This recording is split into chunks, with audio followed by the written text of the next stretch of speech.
So nobody is looking for them. Right. So, Nobody is able to look right. for them. So for the employer, they will never be informed because the courts, they never know actually where they're working, correct? Because I'm sure they don't get in touch.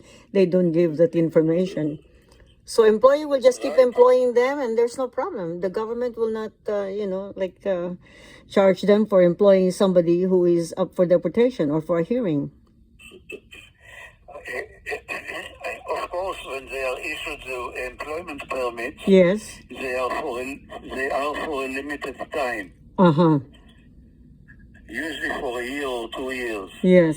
And then when they expire, they need to apply for a new one. And sometimes they will get a new one, sometimes they will not get a new one. But many employers, especially in the places where they go to work, will not care very much to check. Right. Once you are hired and you are doing good work, That's true. Yes. and your salary is very, very convenient, very comfortable for the employer.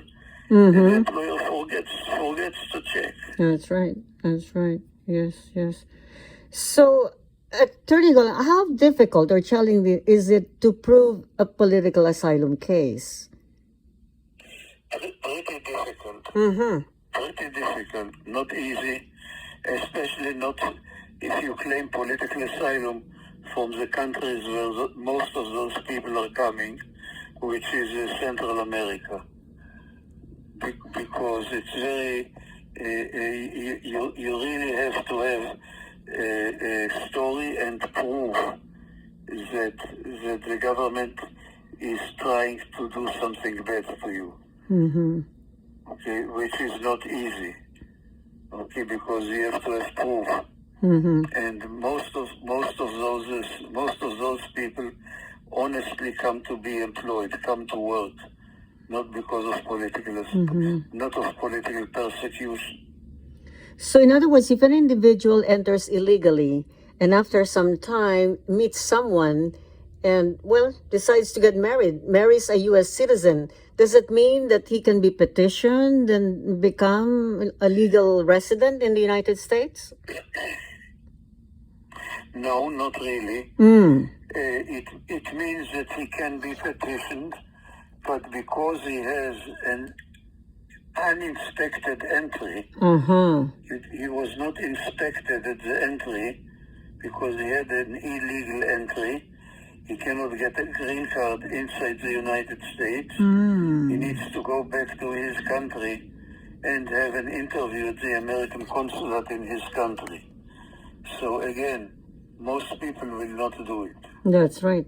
That's right. So you can get married just this week. Okay, I saw a person from Mexico, who has been living here for more than 20 years. Wow. Today he has a factory and employs between 40 to 50 people. Oh, but wow. he still doesn't have a green card. Incredible. So he can never leave the country because he cannot re-enter.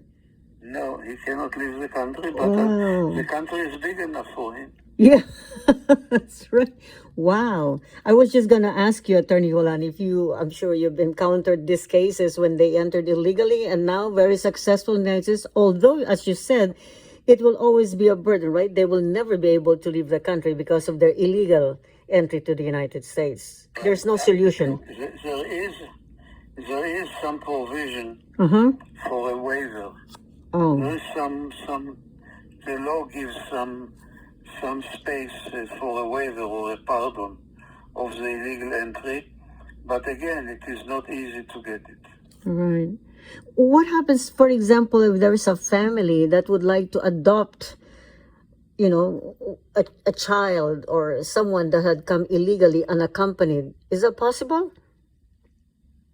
It is possible because the adoptions are